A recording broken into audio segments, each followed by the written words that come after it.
meu Ceará tem a luz, tem a força e energia, tem a garra, criatividade e suor do trabalho noite e dia. É assim meu Ceará, que até dá orgulho de falar. Avançando juntos, o estado só cresce, o trabalho não pode parar. Avança, Ceará! A gente tá junto, movendo a economia pra frente. A gente tá junto, inovando pra ser diferente. A gente tá junto, mais veloz e mais experiente, porque o meu Ceará avança com a gente. A gente tá junto, fazendo um futuro presente. A gente tá junto. A gente tá junto, mais incluso e mais eficiente, porque o meu Ceará avança com a gente. Governo do Ceará, avançando juntos, o trabalho não para.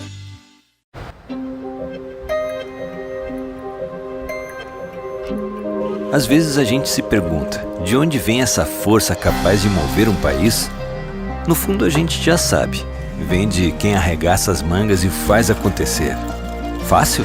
Ninguém disse que seria, mas ninguém melhor que o empreendedor para entender que é preciso algum sacrifício para seguir em frente e realizar.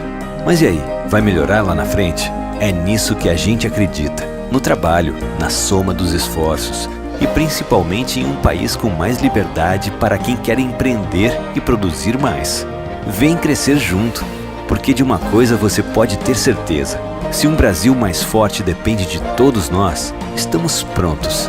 Pode contar com a força do Sebrae para fazer mais, inovar mais, apoiar e trabalhar junto para construir um novo país. Sebrae, a força do empreendedor brasileiro. Olá, gente, boa tarde, sejam todos bem-vindos. Agora, nesse painel, nós vamos falar sobre um assunto super importante: eventos geek. Gente, eu tô tão curiosa para conhecer esse universo, esse mercado que tá bombando no mundo inteiro, gente. É uma febre. E aqui, ao meu lado, nós temos um convidado que vai falar um pouquinho dele, da história dele. Ele também como coordenador e produtor de eventos e empresário. Então a gente vai conhecer um pouquinho sobre esse mercado dos eventos geek e também da história. Ao meu lado, ele é coordenador geral de produção do Sana e diretor da S1 Produções, Maurício Aragão. É um prazer ter ele aqui conosco. Prazer. Maurício, eu queria que você contasse a sua história e falasse um pouquinho também da cultura japonesa, essa cultura coreana, asiática em geral. Eu sei, eu não entendo muito esse mercado, mas eu sei que existe uma diferença, né? Sim. Se você conta pra gente um pouquinho como é esse mercado. Vamos lá. Começando por essa trajetória aí que você falou, né? A trajetória é grande porque eu comecei a trabalhar muito jovem, né? Muito cedinho. Na verdade, eu comecei a trabalhar com teatro. Eu era ator profissional, né? Até entrar na faculdade. Inclusive na faculdade eu tive bolsa de pesquisa relacionada ao teatro. E aí, nessa época, eu já morava só, né, já tinha que pagar minhas contas e meio que me desiludi um pouco com o teatro, porque dali, início dos anos 2000, não era a mesma coisa que é hoje, pelo menos aqui no estado do Ceará. E aí comecei a trabalhar com produção de eventos, me empolguei porque eu sou muito nerdzinho desde criança, né? Eu comecei a ler muito cedo, assim, alfabetização eu já lia. Hoje não tem mais alfabetização, mas na nossa época tinha alfabetização, eu já lia. Comecei a ler quadrinhos muito cedo também, Homem-Aranha. Homem-Aranha foi o primeiro quadrinho que eu li.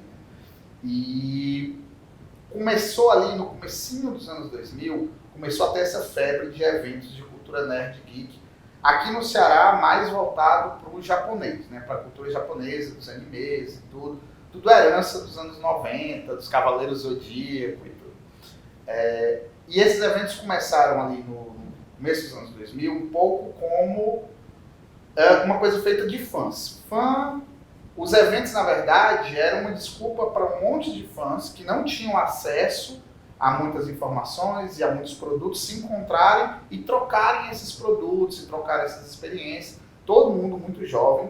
O Sana, inclusive, né, que é o maior evento aqui do estado, o segundo maior do país, relacionado a essa cultura, ele começou basicamente com um monte de adolescentes. Eu acho que os diretores do Sana na época nenhum deles tinha nem 18 anos. E todo mundo fazendo evento já. É muito engraçado que quando eu ingressei no Sana, eu era mais velho que todos os diretores. Eu sou mais velho que todos eles, na verdade. E ali, logo no começo desses eventos, eu ia muito como público, né? Mas eu já estava trabalhando com produção de eventos, em outro nicho mesmo, produção mesmo, só que muito apaixonado por essa cultura, e eu comecei a fazer alguns eventos mais voltados para a cultura nerd geek americana. Eu fazia uns eventos de RPG. Pra quem não conhecia em casa, RPG não é o exercício lá de fisioterapia, do que eu estou falando, né? É um jogo de interpretação e etc. E eu fazia alguns eventos de RPG, fui convidado para coordenar um espaço no Centro Cultural Dragão do Mar, relacionado a essa cultura que estava em ascensão na época, e inclusive fiz um espaço para jovens na Bienal do Livro do ano de 2004, que foi o mesmo ano que eu ingressei no Sana. Quando eu ingressei no Sana, o Sana ele já estava despontando como para se tornar o maior evento do estado, né, nesse setor.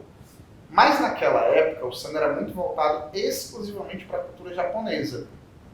Inclusive na época o nome Sana era uma sigla, né, e a última letra era de animes, que são os desenhos japoneses, né, são as animações japonesas.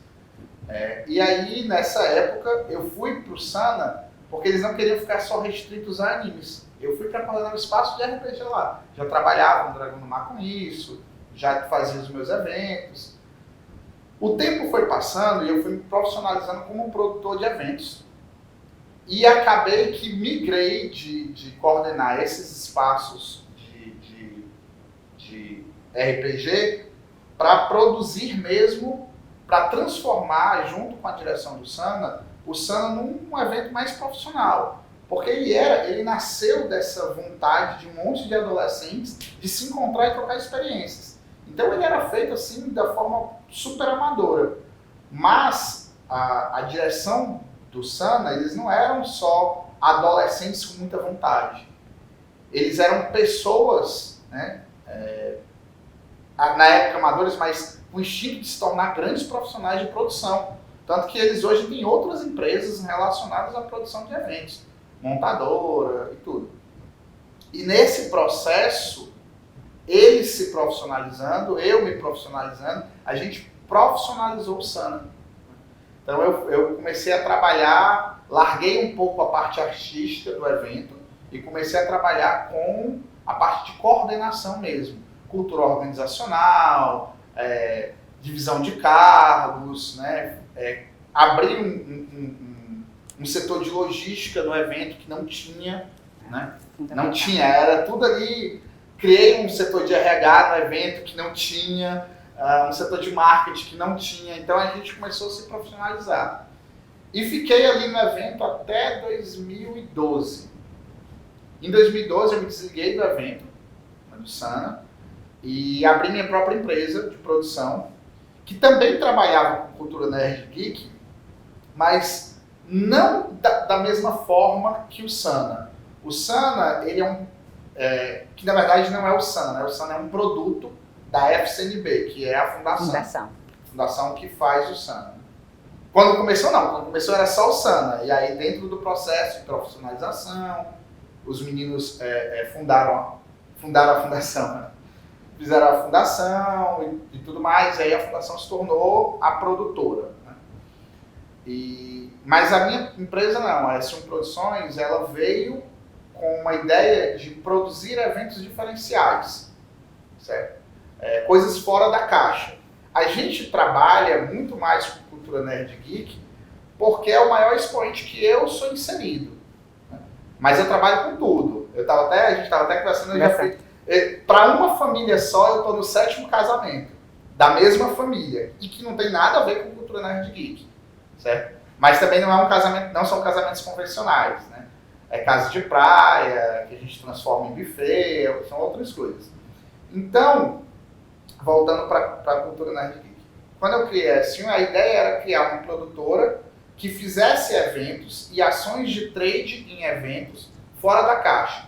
Então, a gente prestou muitos serviços para outras produtoras. A pessoa tinha um evento específico, um evento de cultura organizacional, nada a ver com cultura nerd geek, mas queria montar um espaço relacionado a isso. A gente ia lá e fazia esse espaço. Entendeu? Então a gente virou muito uma prestadora de serviço. Por fazer muito isso, voltei ao Sana para prestar serviço para eles. E aí os meninos foram conversando comigo, a gente foi se reaproximando em algumas instâncias e eu comecei a trabalhar não só prestando serviço para eles, mas dentro mesmo do Sana, e hoje sou coordenador de produção deles. E aí, quando eu saí do Sana, o Sana trabalhava especificamente com cultura japonesa e cultura americana, nerd. Mas foi a ascensão da cultura coreana que foi o que você perguntou, né? A diferença entre as duas. É muito difícil para a gente do Ocidente ter esse entendimento da diferença entre as duas, como para eles também é, né? Mas é como se você chegasse, se você perguntar para um japonês qual é a diferença do samba e do axé, ele não vai saber. Certo? Do forró e do axé, ele não vai saber. Porque são ritmos que pra gente tem muita diferença, porque a gente é muito exposto, mas para eles é muito similar. Porque difere demais do que eles produzem. Mas o que eles chamam de K-pop, né, que é a cultura pop coreana, né, e a japonesa é bem diferente, E aí, música, quadrinho, eles trabalham muito com música. Os coreanos têm uma hipervalorização à dança, né? Tanto que aqui no Ceará tem muito isso, muitos grupos de K-pop, de dança. Olha que bacana. É muito, é uma cultura muito forte aqui. Se você vai para alguns shoppings, né, que não são os shoppings centrais, Rio Mar Fortaleza e Iguatemi, você vai para os shoppings Rio Mar Kennedy, o Jockey e tal, esses shoppings, você encontra muita gente relacionada a essa cultura. Tem grupos que se encontram em praças, não sei se ainda existe, mas existia até um tempo atrás ali na Praça do Norte Shopping, grupos que se encontravam só para dançar. Eu sei que eles têm uns grupos hoje que se encontram no Parque do Cocó também, é muito forte aqui no Ceará. E o Japão não tem muita essa cultura da dança japonesa. As danças japonesas são mais tradicionais e tudo. Já o rock japonês é muito forte. O coreano é mais puxado pro pop, o japonês é mais puxado pro rock. Mas isso é uma visão muito superficial, porque também não é muito a minha área de entendimento. Mas tem crescido demais, né, essa cultura no mundo inteiro. A gente vê, inclusive, grandes artistas que estão fazendo parcerias com grupos asiáticos, né? Até mesmo artistas internacionais. Se eu não me engano, foi a Rihanna. Eu acredito que ela gravou alguma coisa e tem também outros. Como é que está essa tendência? Como é que tu visualiza isso, essa tendência desse mercado para o futuro? Olha, eu vou te falar uma coisa. Foge um pouco do escopo do entendimento de algumas pessoas, sabe? O produto que não é assim, pra gente, para as pessoas mais velhas, aqui no estado do Ceará, algumas pessoas, né? É uma besteirinha. Para os adolescentes é a vida. Para os coreanos é um produto. Como a China vende celular, eles vendem cultura. Já da pleonasmo, da cultura, né, econômica da Coreia do Sul, vender este produto, que é a cultura pop deles. Tá? Pra gente aqui, o nome BTS, Blackpink, são nomes assim que um pai ou outro vê porque adolescente curte. Pra eles não. Pra eles é como a China importa celular, como a China importa roupa, né? Como a China importa eletrônicos. É um produto de exportação deles e vem sendo trabalhado há muitos anos.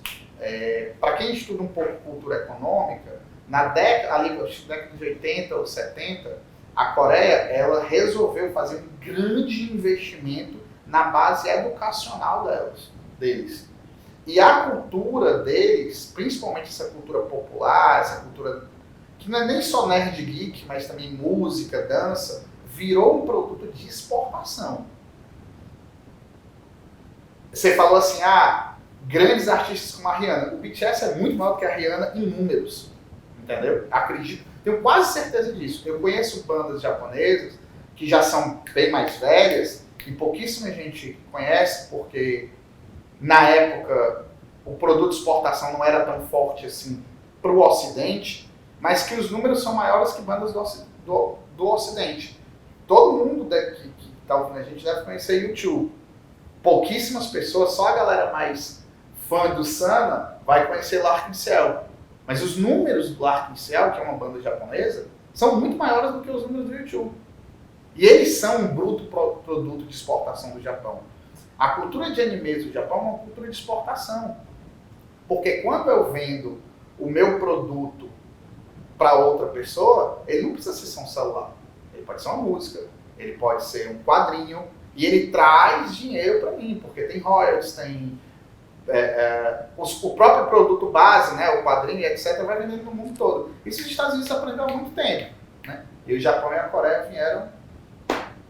E aí, como a gente hoje tem uma sede muito grande de consumir novas coisas o tempo inteiro, e o mundo está muito globalizado, a gente não fica nichado naquela coisa americana, aquela coisa dos quadrinhos, do cinema, dos jogos americanos. A gente acaba querendo conhecer outras coisas e quando é muito diferente atrai a atenção. Com certeza. E a cultura deles é apaixonante, sabe? É muito apaixonante.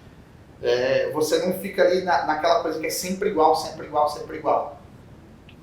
É tão forte essa questão do produto deles que acho que foi ano passado, ano atrasado, né? Que pela primeira vez um filme coreano ganhou o Oscar de melhor filme. Né? E ganhou muitos outros prêmios. Né? O grande vencedor foi o Parasita.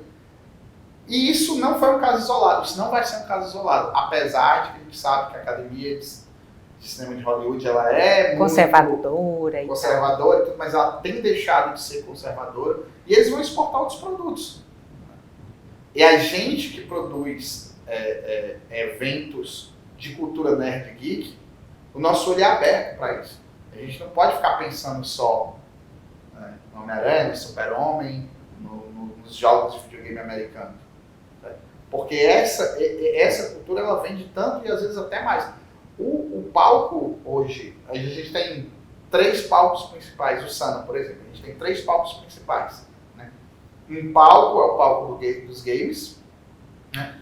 O outro palco é onde acontecem os concursos de cosplay. Para quem não sabe, são aquela galera que se fantasia de personagem, né? E aí isso é toda uma cultura, seria muito complicado eu explicar tudo nesse vídeo, mas é toda uma cultura que envolve um nicho econômico muito forte. Eu acho incrível porque eles se fantasiam e ficam iguais. E você vê assim, uma gama, são muitas pessoas, não é um grupo isolado. Eu já tive a oportunidade de passar em frente ao centro de eventos, quando tem o Sana, e eu fiquei impressionada. Foi um impacto para mim de ver assim, multidão, todos fantasiados. É realmente incrível. Aquele movimento é muito dinheiro.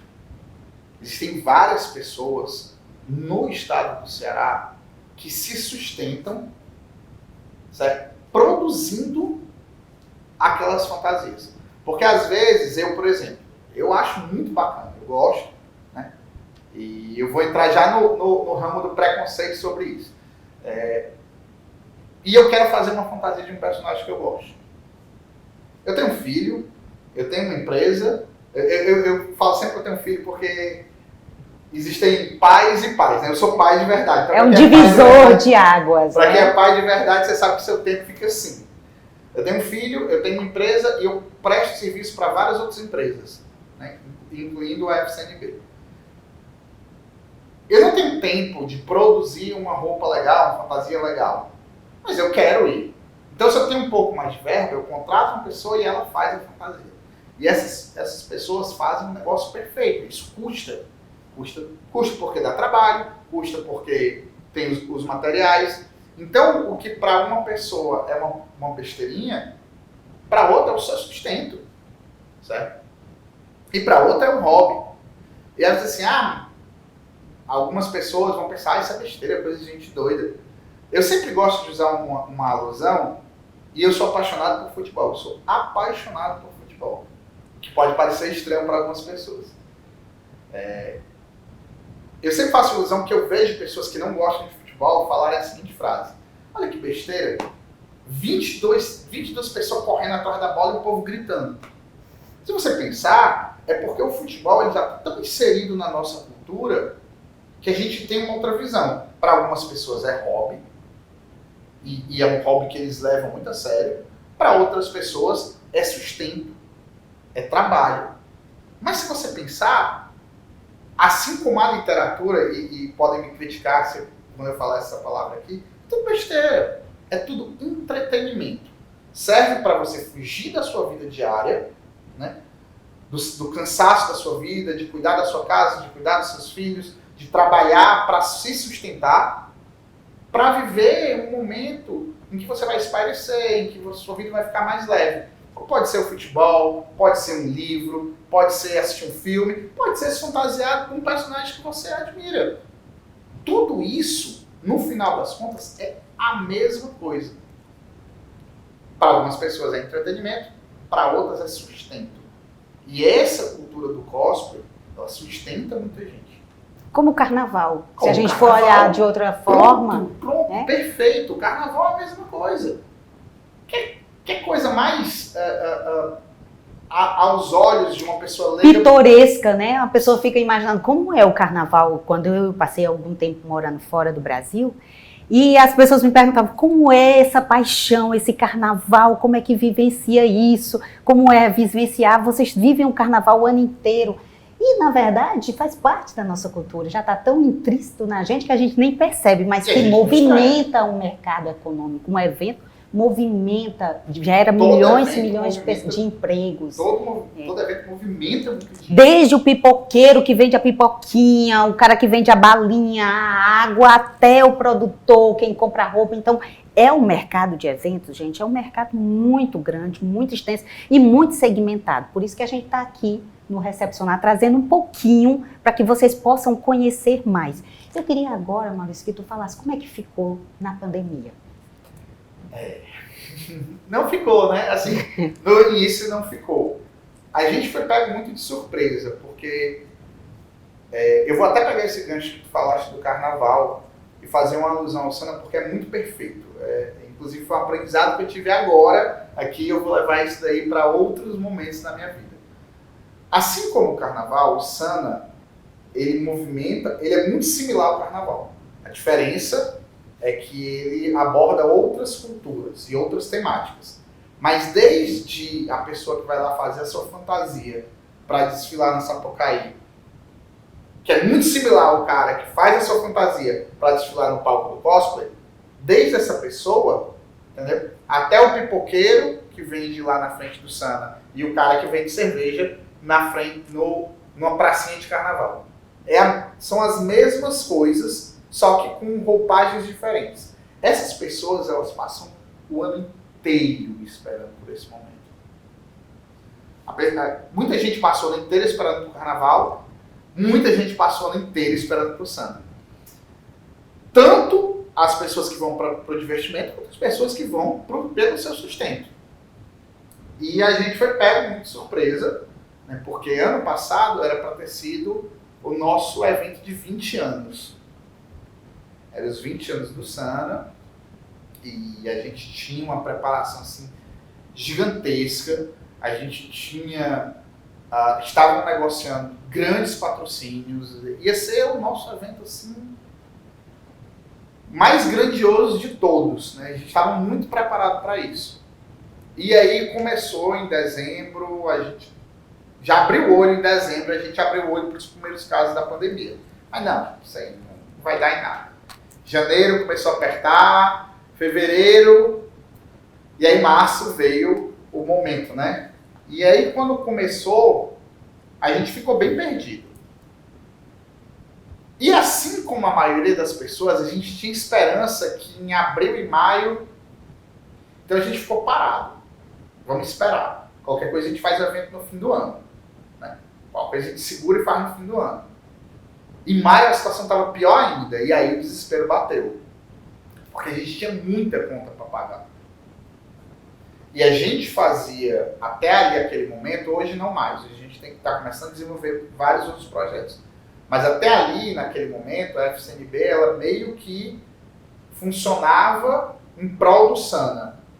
Tinha outros pequenos projetos, mas muito pontuais. O Sana era a nosso mais do que carro-chefe. E a gente se viu num beco sem saída. Não só a gente, como muita gente que trabalhava pra gente, muita gente que prestava serviço pra gente. E a cada semana que passava, o desespero batia mais, porque a gente nós vimos grandes parceiros que eram parceiros da gente desde o começo, cresceram junto com a gente, de empresas de som, que a galera faliu, vendeu tudo, mudou de ramo, entendeu? A gente viu muita gente fazendo assim. E aí quando foi ali em meados de junho, bateu a ideia, né? Um dos nossos diretores teve a ideia. Vamos tornar o Sana um evento online? E aí foi meio que desesperador, porque nenhum de nós tinha essa experiência. Nenhum de nós sabia o que era. E a gente não sabia de onde tirar dinheiro para isso também. E aí começaram a aparecer alguns editais do governo, algumas empresas querendo apoiar. A gente fez um primeiro desenho de como seria um evento e fizemos um evento em julho do ano passado, finalzinho de julho. O evento foi muito bem. Obviamente a gente cometeu vários pequenos erros, porque para quem trabalha com produção de eventos sabe que, e que fez nesse período algum evento online, sabe que são duas realidades completamente diferentes. Graças às nossas vivências, alguns de nós tinham alguma experiência com televisão. Né? O Sana teve um produto durante muitos anos, entre 2007 e 2012, que era um programa de TV. E eu era produtor desse programa de TV.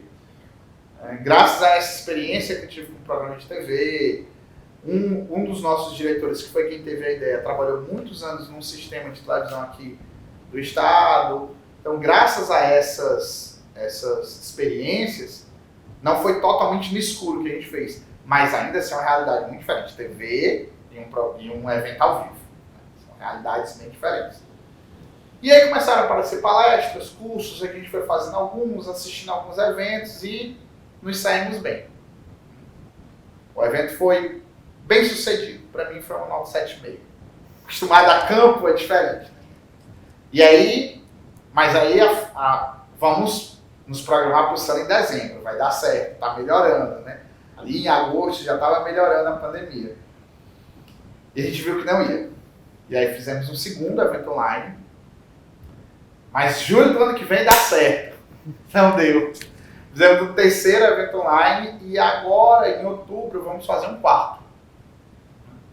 Que seria assim, se tudo der certo, seria o nosso fechamento de eventos online e no próximo ano a gente retorna para o presencial. Tem muita gente que pergunta para a gente diariamente, como vai pensando? Vai ser presencial ou híbrido, na sua visão? Você acha que vocês vão aderir a essa tendência que está do mercado de se tornar eventos mais híbridos do que somente presencial? Olha, existe uma realidade, né, que é a seguinte: a gente tem que ser honesto.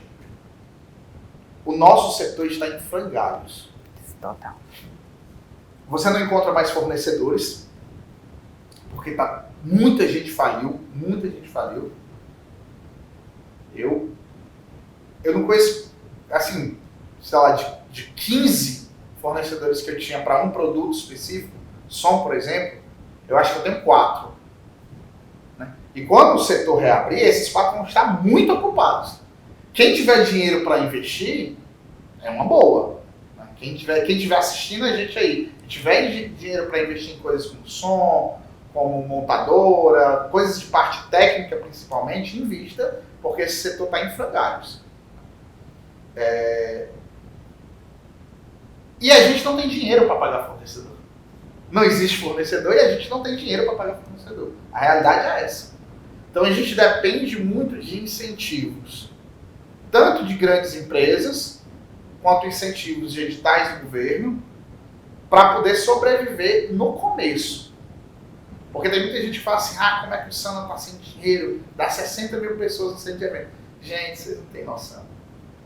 Quem vê os números de pessoas, não vê os custos por trás daquilo. Maurício, segura isso. Gente, era essa a minha outra pergunta.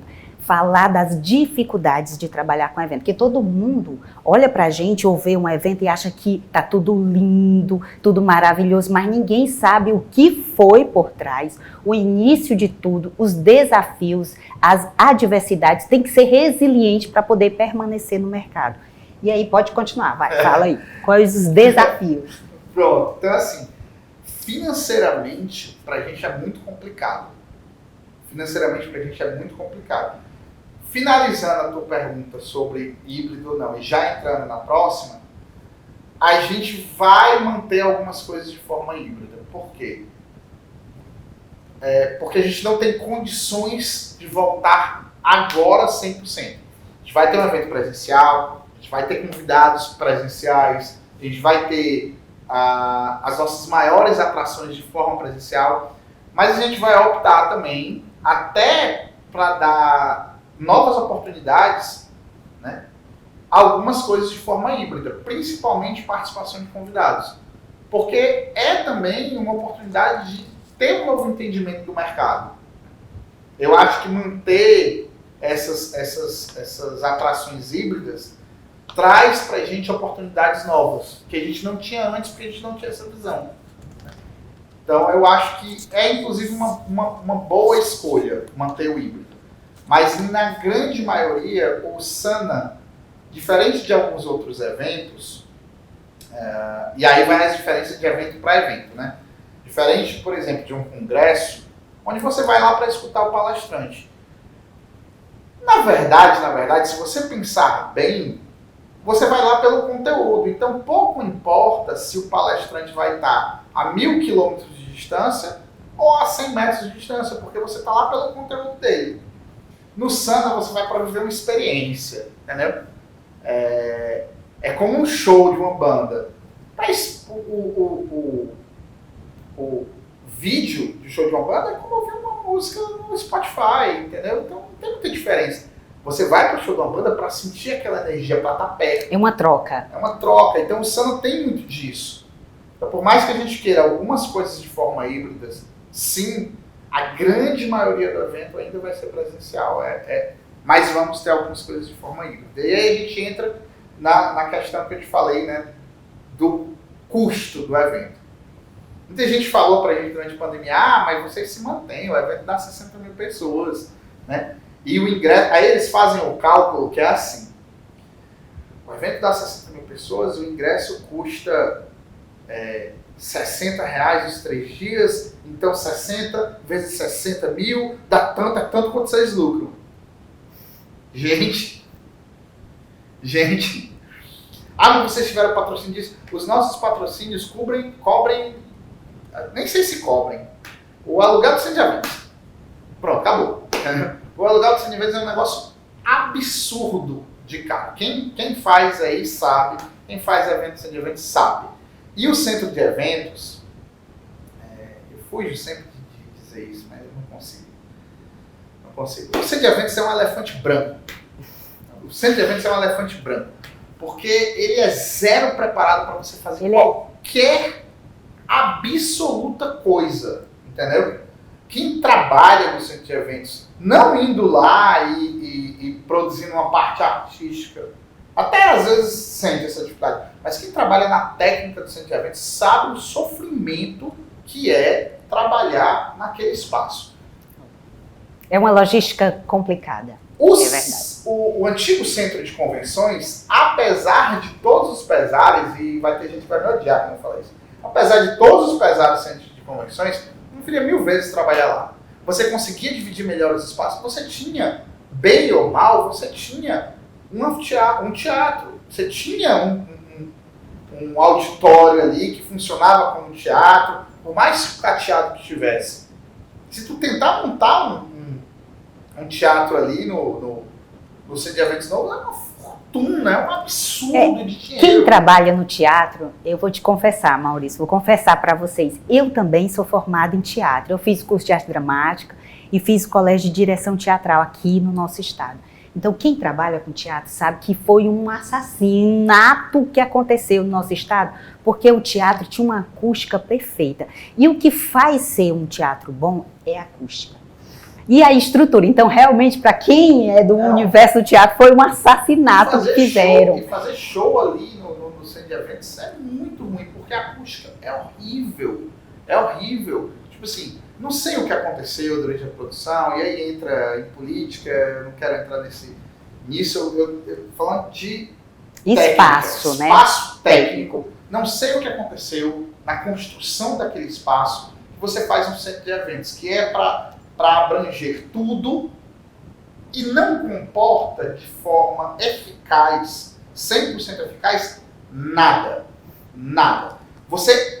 Se você aluga aquelas salas do segundo, terceiro e quarto andar, é um custo abissal para você montar qualquer coisa. Porque existe uma argumentação de que não, o espaço ele foi produzido de uma forma em que você consegue montar qualquer coisa lá dentro. Mas qualquer coisa que você vai montar lá dentro é um absurdo, cara. Se você quer tematizar uma daquelas salas de cima de qualquer coisa, você tem que montar uma parede todinha, porque você não pode colocar nada na parede. E aí você tem que montar uma parede todinha, que para ficar bonito é caro, para por cima daquilo montar alguma coisa. É tanta dificuldade com aquele centro de eventos que eu não sei nem por onde começar. E aí, aqui no nosso estado, quando você vai para outros espaços, eu não sei que bom espaço para produzir evento a gente tem aqui. Tudo, a gente tem que se virar nos 30. Eu acho que qualquer produtor de evento que sai do estado do Ceará e vai para um estado que tenha uma estrutura para eventos mais bem elaborada, se dá muito bem. Porque nós aqui somos muito fera. Porque aonde a gente chega, a gente tem que montar uma estrutura que não existe. Que coisa mais absurda do que fazer show em barraca de praia? Você chega ali, é tudo errado, não tem nada para você fazer ali. E a gente faz show em barraca de praia desde a década de 90, e em várias, e sem estrutura, e monta palco, monta tudo. Eu acho que o produtor de eventos aqui no Ceará, por isso que ele mais sofre, eu pelo menos acho, é com falta de espaços que comportem de forma boa mesmo, assim, os nossos eventos. Porque tudo que a gente vai fazer, a gente tem que se virar nos 30. É que, na verdade, aqui no estado, a gente monta uma estrutura em cima de uma duna, né? E aí constrói toda a estrutura em cima de uma duna. E a dificuldade, vocês nem vão imaginar. Eu queria que tu falasse também, Maurício, um pouquinho sobre esses grandes eventos desse mundo, né?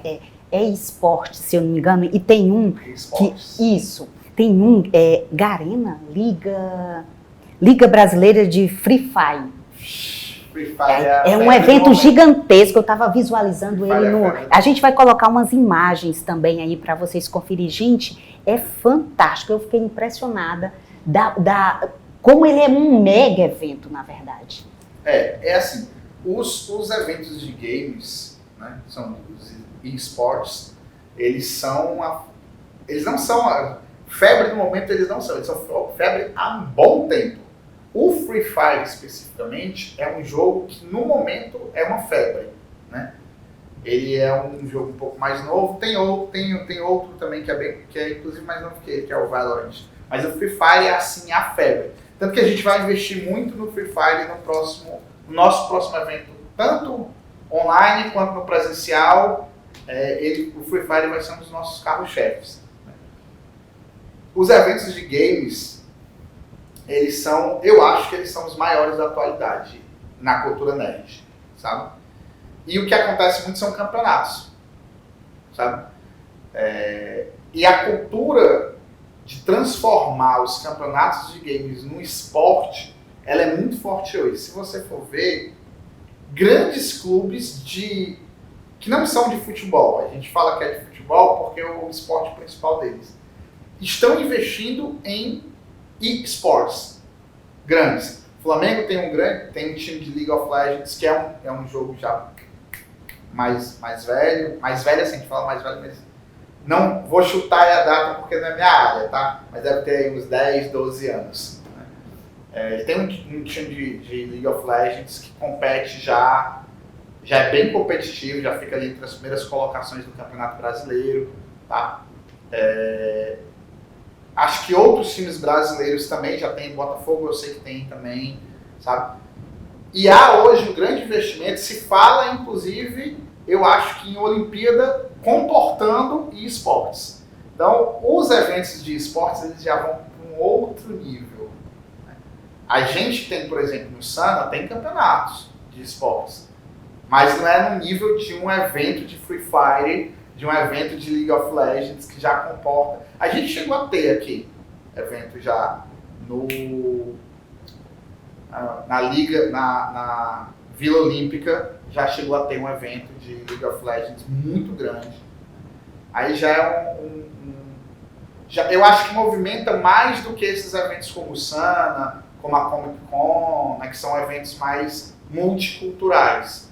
Que a gente tem os campeonatos de games, mas é um negócio mais setorizado, é só uma palhinha, não é como um campeonato mundial de Free Fire ou de League of Legends. Muito, fiquei impressionado. Bom, Maurício, eu acho que a gente já conversou bastante. Eu quero agradecer, foi ótimo. Eu aprendi muito sobre esse universo geek, sobre esse mercado. E aí eu queria que você deixasse assim, uma consideração, uma mensagem para quem quer, voltado para o mercado de trabalho, quem quer conhecer mais a história do Sana, também pode passar aqui o site, a gente vai colocar o site aqui embaixo para que vocês possam conhecer um pouquinho, esse evento é fantástico e é o segundo maior no Brasil, é isso? Segundo maior do segmento no Brasil. Então, deixa aqui uma mensagem, nós estamos aqui voltados mais para o mercado de trabalho, eu fiquei curiosa, eu quero conhecer mais ainda sobre esse universo. Eu vou pegar uma frase que tu falou, que essa frase veio para minha história. O Sana é como o carnaval com outra roupa. É isso, entendeu? É basicamente isso. Para quem não entende, para quem tem algum preconceito, ele é um carnaval com outra roupa. Então ele movimenta muito dinheiro. Não o Sana apenas especificamente, esse mercado de cultura nerd que ele movimenta muito dinheiro. Não é à toa que as maiores bilheterias do cinema hoje estão dentro desse setor, né? São filmes de super-herói, animações, tá? Então, se você ainda tem algum preconceito com esse setor, saia daí, saia desse lugar, entendeu? E vá dar a oportunidade não só de conhecer, como inserir esse produto dentro dos seus eventos, porque todo mundo gosta de entretenimento, todo mundo gosta de diversão. E no final das contas, isso serve para puxar até para outros assuntos. Para quem quiser conhecer mais o Sana, tem o nosso Instagram, né? Sana@FCNB. Tem também o nosso site, portalsana.com.br. E para quem quiser também me conhecer um pouco mais, tá Maurício Aragão JR no Instagram. E a minha empresa chama-se S1 Produções, a gente também tem o Instagram, também tem o site. A gente faz muito serviço de trade, muito. Quer fazer uma coisa, quer botar uma coisinha nerd lá, a gente vai lá e coloca, atrai muita gente. Todo mundo gosta de diversão. A gente está aqui. Produtor de evento tem que ter isso dentro da cabeça. Todo mundo gosta de entretenimento, seja futebol, seja música, seja K-pop ou games. E, gente, não precisa ficar limitado. Vocês estão vendo que ele mergulha em várias culturas, a mente está aberta para vários tipos de coisas. Então, o produtor de evento é exatamente esse, é aquele que vai pensando tudo o que está acontecendo no mercado, no mundo e adequando à sua realidade. Eu espero que vocês tenham gostado, a gente fica por aqui. Tchau, gente!